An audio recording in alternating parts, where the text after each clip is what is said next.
Hello, আসসালামু আলাইকুম। সবাই কেমন আছেন? আলহামদুলিল্লাহ, আমিও ভালো আছি। আজকে একটু নুডলস রান্না করব। আপনারা সন্ধ্যায় কী নাস্তা করলেন অবশ্যই জানাবেন। আর আমার ভিডিওটি ভালো লাগলে অবশ্যই আমার পাশে থাকবেন, আমাকে সাপোর্ট করবেন।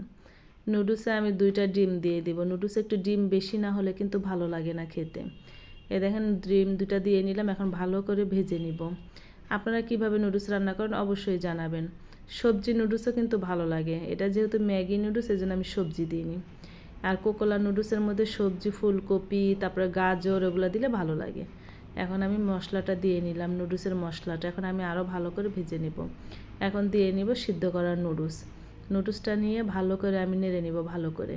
নুডলসটা আমি বেশি একটা সিদ্ধ করিনি, সিদ্ধ করলে ওই যে নরম হয়ে যায়, খেতে ভালো লাগে না। তাই আমি অল্প সিদ্ধ করে এখন ভাজা ভাজা করে নিব। এই দেখেন আমার নুডলসটা প্রায় হয়ে গেছে।